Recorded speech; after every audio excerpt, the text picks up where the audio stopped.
Man, that fine ass Tommie, or however you pronounce her name, I don't know. All I know, she's bad as hell. She's one of the newest cast members from Love and Hip Hop Atlanta season 5. Her fine ass apparently was hurt by the police recently. Now, I was over there at her Instagram page being thirsty, and I saw some wounds on some chick, and I'm like, whoa, is that her? What the hell happened here? Now, if y'all don't know who she is, she's basically been in some shit recently with Jocelyn Hernandez, and I'm not trying to scream conspiracy. But anyways, let me stop. I'm not going to take it there. I'm not going to say that Jocelyn had the 5-0 stop her and harm her. I'm not going to do that. No, I would never do something like that. Anyway, I'm going to read you what she had to say about these selfies on Instagram. She said, and I quote, "When real life happens, you can't filter that. I was a victim of police brutality Thursday. 2 men drugged me out of the car and slammed me on the concrete for being a passenger. Why were we stopped? It's still undetermined driving while black, perhaps. I was assaulted by male police officers, then of course sent straight to jail for being a passenger in Atlanta. I don't really speak on my business a lot on here, but when I had to tell my little homie, #BB, age 7, what happened to me, it was embarrassing because I'm a lady, and although I don't live a normal life, I didn't deserve this, and who knows if my 3 witnesses weren't in the car, how I would have been handled." Shaking my fucking head. This shit probably won't solve anything, but keeping quiet won't either. #police brutality. Or rather, police brutality. That's how she spelled it. But anyways, this is a damn shame. This shit needs to stop. I'm telling you.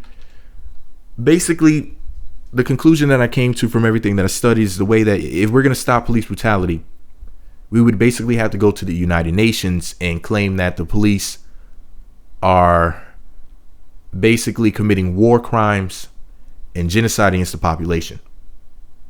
I mean, the government's not doing anything about it. You have basically a terrorist group running around abusing citizens and even illegals alike, and basically telling everybody, hey, no, we're not doing our job, and fuck you, we're not going to do our job, period. We're just not going to do our job. You're going to pay us your tax money, and as far as our end of the bargain, you know, the agreement that we have with you, we will quote unquote serve and protect. Fuck you. No, we're not going to serve and protect. We're going to beat you. We're going to abuse you. We'll even kill you if we feel like it, and too fucking bad. If you don't like it, then just, hey, you know, you can move out of America for all the fuck we care. That's basically their attitude towards Americans. And if that's not un-American, I don't know what is. And you have people like, well, I don't have things like this happen to me done by the police, so that's your problem. You must have done something wrong. The truth of the matter is this. We did not ask for the police to do this. We asked them to serve and protect. We gave them our money. And the fact that they won't do their job is proof that basically there's some welfare recipients. It's basically welfare. Warfare is welfare. Just like how the military didn't protect us on 9/11, you have the police abusing people and still wanting to get paid, which makes them criminals. Basically, their job is to rob us. So they're robbers, they're rapists like Daniel Holtzclaw, they're crooks. Hell, there was a brother just at the Trump rally who was a protester, and as he was being escorted out by police, some 78-year-old white man stood up and punched him in his face as police was escorting him out, and the police tackled the protester. Now, the 78-year-old man was arrested later on. Thank God. But that thug punched this man in the face right in front of the police, and they aggressively subdued him, basically. Because, I mean, he had to be the aggressor, even though he was the victim. You know? You're given the doubt of the benefit, while some people were given the benefit of the doubt, aka white privilege, you know? Being treated like a human being. They never stopped seeing us as 3/5 of a human being, for all those that don't know.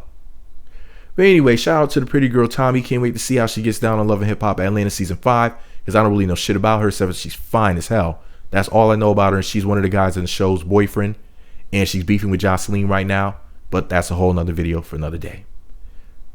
Sorry this had to happen to you, sis. Hopefully we'll figure out something to do to stop this whole police brutality thing. My take on it is that we need to go to the United Nations. It's the same thing with just them committing genocide against our people in general. We need to speak to the United Nations about it. It needs to be something bigger than going to the government, because they're not doing anything about it, apparently. Anyways, guys, let me know what you think about it all below. Be sure to subscribe to the Meat Magazine YouTube channels. Visit meatmagazine.blogspot.com. Follow me on Twitter @meatmagazine.